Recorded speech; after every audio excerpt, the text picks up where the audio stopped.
Welcome back, everybody, to some naval news. Today, we're going to talk about some drama in the South China Sea happening right now. And our anonymous source has come back to us with some new information on a new weapon in Russia's inventory. Let's get started with our sources. USNI.org's Sam Legrone wrote a great piece on this. Case Western Reserve University International Law is my reference for the legal terms we're going to be talking about in the South China Sea. Historyplace.com and navalnews.com staff, credit to them, tasked the Russian news agency, had their take on it. Missilethreat.csis.org, The Drive's Thomas Nudick, and BelfordCenter.org all contribute to today's, as well as Anonymous. All right, let's begin with what's going on in the South China Sea. USS Benfold DDG-65 is a Arleigh Burke-class destroyer. She is assigned to the Ronald Reagan Carrier Strike Group right now, and she's doing a freedom of navigation, patrol, navigating through the Paracel Islands right now. Now, the Paracel Islands have not been legally claimed really by anybody, but there are various claims from the surrounding areas, including China, Vietnam, Taiwan, Malaysia, Brunei. Pretty much anybody that's in the vicinity claims some part of this chain of sandbars and rocks, that are around this area. And we're going to talk about the definitions of all those and what that means. But let's just get into a brief summary of the Paracel Islands. Now, the history of these islands goes back thousands of years, so obviously we can't cover all that here. But just to give you some idea, they were first discovered by China in 111 BC. So they've had claim to these islands, including inhabiting them for thousands of years. Not continuously. A lot of those settlements failed and then were reestablished, but they've at least had some claim in there for well before, BC. And in the early 20th century, the islands were visited again by the Chinese and settled again. And there are even ship's logs from the British and French fleets of the 19th and 20th century as they go about the Pacific, recording Chinese settlements in the Paracel Islands. So there's been, a long chain of claims from China on these islands and a broken chain of settlements on these islands over the thousands of years. Let's fast forward to World War II, because this is where things get a little confusing. So during World War II, Japan took over all these islands, killed everybody on them, stationed their troops on them, and the United States, during its island hopping strategy, skipped a lot of these islands. So whenever the war ended in 1945, Japan lost control of the islands, and it went back to China, who was in a civil war. And this is really important to understand this part.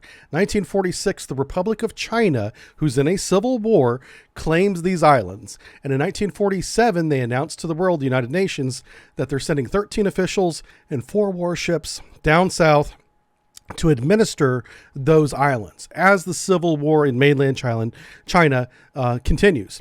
In 1949, that civil war ends with the Republic of China, that's had thousands of years of claims and settlements on the Paracel Islands, is isolated on the island of Taiwan now, and there is a new government on mainland China called the Chinese Communist Party, or the People's Republic of China, PRC.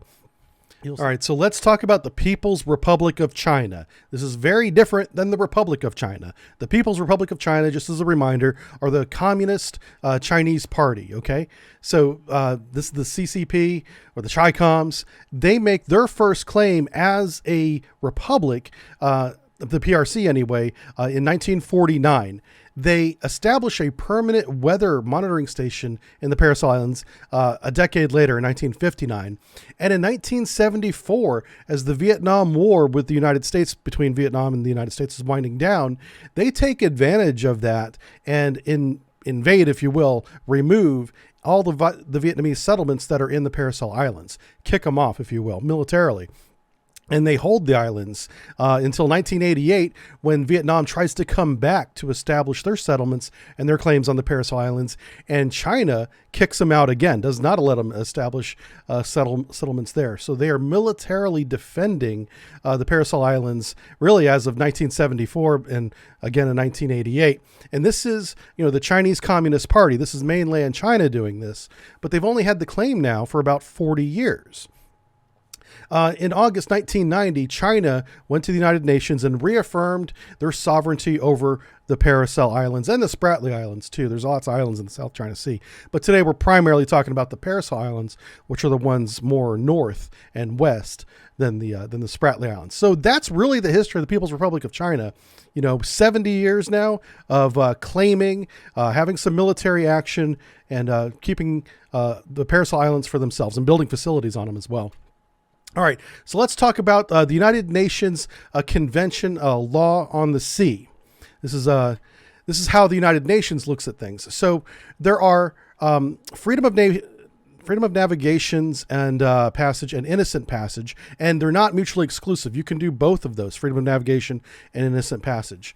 This is according to the United Nations. So anytime you have an island that has fresh water, therefore it's an island, or you have an atoll, and those are very legally different things, you can have a 12 nautical mile limit that is your territorial sea, and then you have a contiguous nautical mile zone outside of that. Now, if you want to do innocent passage, like what the Americans do in the Paracel Islands sometimes, is you need to have continuous expeditious passage through the territorial waters.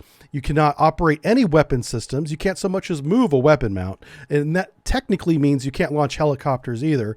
And you can't waste any time doing drills or maneuvering. It needs to be continuous, expeditious passage through the territorial sea. If you do those things, you do not need to notify the sovereign territory, leader or government before you do that. This is well-established law. It's law on the sea. All right, so let's look at what China's doing in the Paracel Islands right now. They're doing what's called straight baselines. They're essentially connecting the dots from everything that's so much as a sandbar half the day to an atoll to the occasional island, and drawing a straight line between each and saying this is now Chinese People's Republic of China, mainland China's sovereign territory.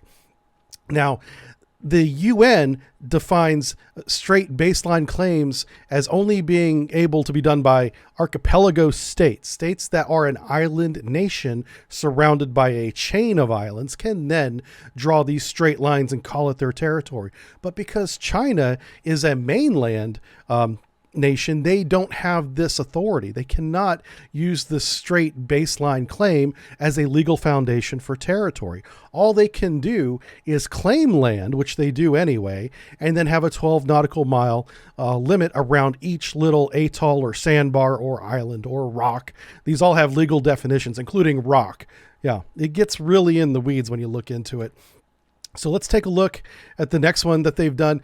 So in 2016, the United States sent a Arleigh Burke destroyer, USS the Cantor, through the Paracel Islands, challenging the illegal straight baseline claims. This is not innocent passage. This is a challenge freedom of navigation passage. And the difference is, if you'll look at the chart here, the drawing, they maneuver as they enter the straight baseline claims. Therefore, it's not innocent passage. They could be launching helicopters, they could be operating weapons, running drills, man overboard, things like that.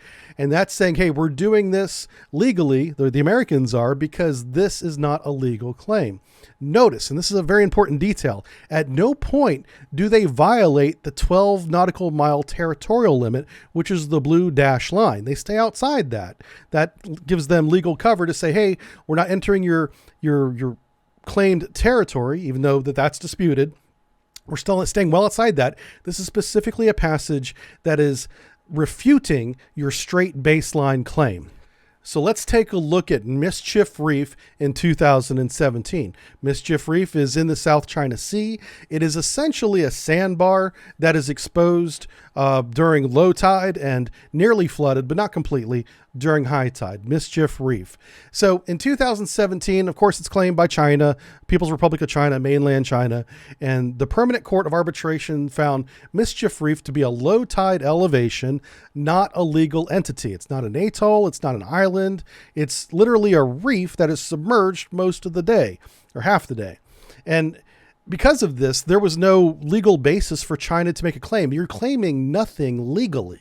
You know, it might as well be a spot in the ocean legally. And China's saying, well, you got to stay 12 nautical miles outside the spot in the ocean. And there's no basis for that. So what the Americans did, we sent a destroyer in 2017 to do a non-innocent passage, maneuvering non-expeditiously inside 12 nautical miles of Mischief Reef, just to perform freedom of navigation. And of course, China protested this as well. But we're pushing back on that because there's literally, legally, nothing there. There's nothing for a 12 nautical mile ring to be around. And these are the freedom of navigation events that continue to go on even today. And the one that we're talking about today is that we sail through these territories, not violating legal territorial claim, but exposing illegal territorial claims like this. And that's the drama that's going on today. We'll have more on that whenever we see what the Chinese actually do about it. My guess is nothing. Not going to do nothing about it. Okay, Russia. Russia's got a brand new weapon, boys. Thanks to Anon for this information, as well as the Drive had an article on it. I think Naval News did too. Let's go through the media right now. So Russia's new anti-ship ballistic missile is the Zmivik. Now I've seen Zmivik spelled multiple different ways. I got two spellings up here for you. You know, who knows how else they're going to spell it. But essentially it's a hypersonic carrier killer. And from all external indications, just by looking at it, it looks like a copy of China's Dongfang 21 Delta, which is their ballistic anti-ship missile. And it's commonly called the carrier killer because it can carry a 600 kilogram warhead that can also be nuclear if they want it to be, has a range of about 2,000 kilometers. It's on a mobile transport, land-based, and the guidance that we know from the DF-21 is that it's inertially guided, radar homing, and about a 20-meter circle of accuracy. And we don't know if China straight up gave Russia a copy of this or sold it to them, secretly, or if Russia somehow negotiated, technology to develop their own version of this. All those details we don't have yet. And as soon as we do, we'll bring them to you here.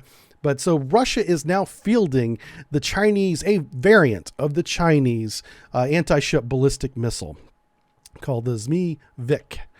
And here it is. They're going to add this weapon. It's still in very much the development and testing phase, by the way. It doesn't actually exist yet. They haven't built it yet.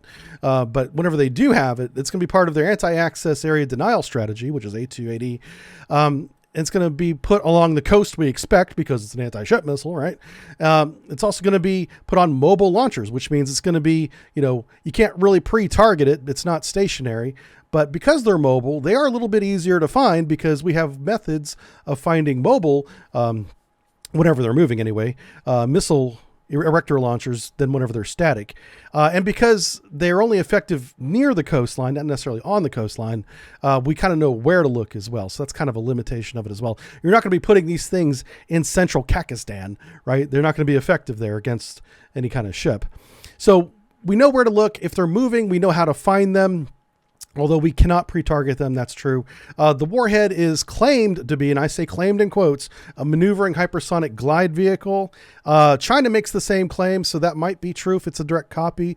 Again, it's still on the drawing board, going through testing. We haven't actually seen any results from this. We don't know. This could all be bullshit. Yeah. We need ISR. So in order to employ this is really important. It needs to have a target. How do you get the target? Well, you do it through intelligence, surveillance, and reconnaissance. And Russia is terrible at ISR. They have no space-based radar that can look at a large geographical area like the United States and China are developing. They have terrible surveillance and intelligence for over-the-horizon targeting. Unless they send out an air asset or something obvious like that, they simply can't give this weapon the information it needs to go after its target unless they want to fire it blindly, which wouldn't make any sense. So the ISR is the Achilles heel for Russia for this device. China is developing some really good long-range and even space-based radars. So, intelligence sharing between those two countries is probable, but we haven't seen that happen yet either. A lot of this is speculation years down the road. This is a work in progress. So also Russia, I made a note here, doesn't have any high altitude, high endurance drones. This came as a shock to me because I just assumed that they did, but turns out they do not. They don't have their version of a global hawk like the Americans have.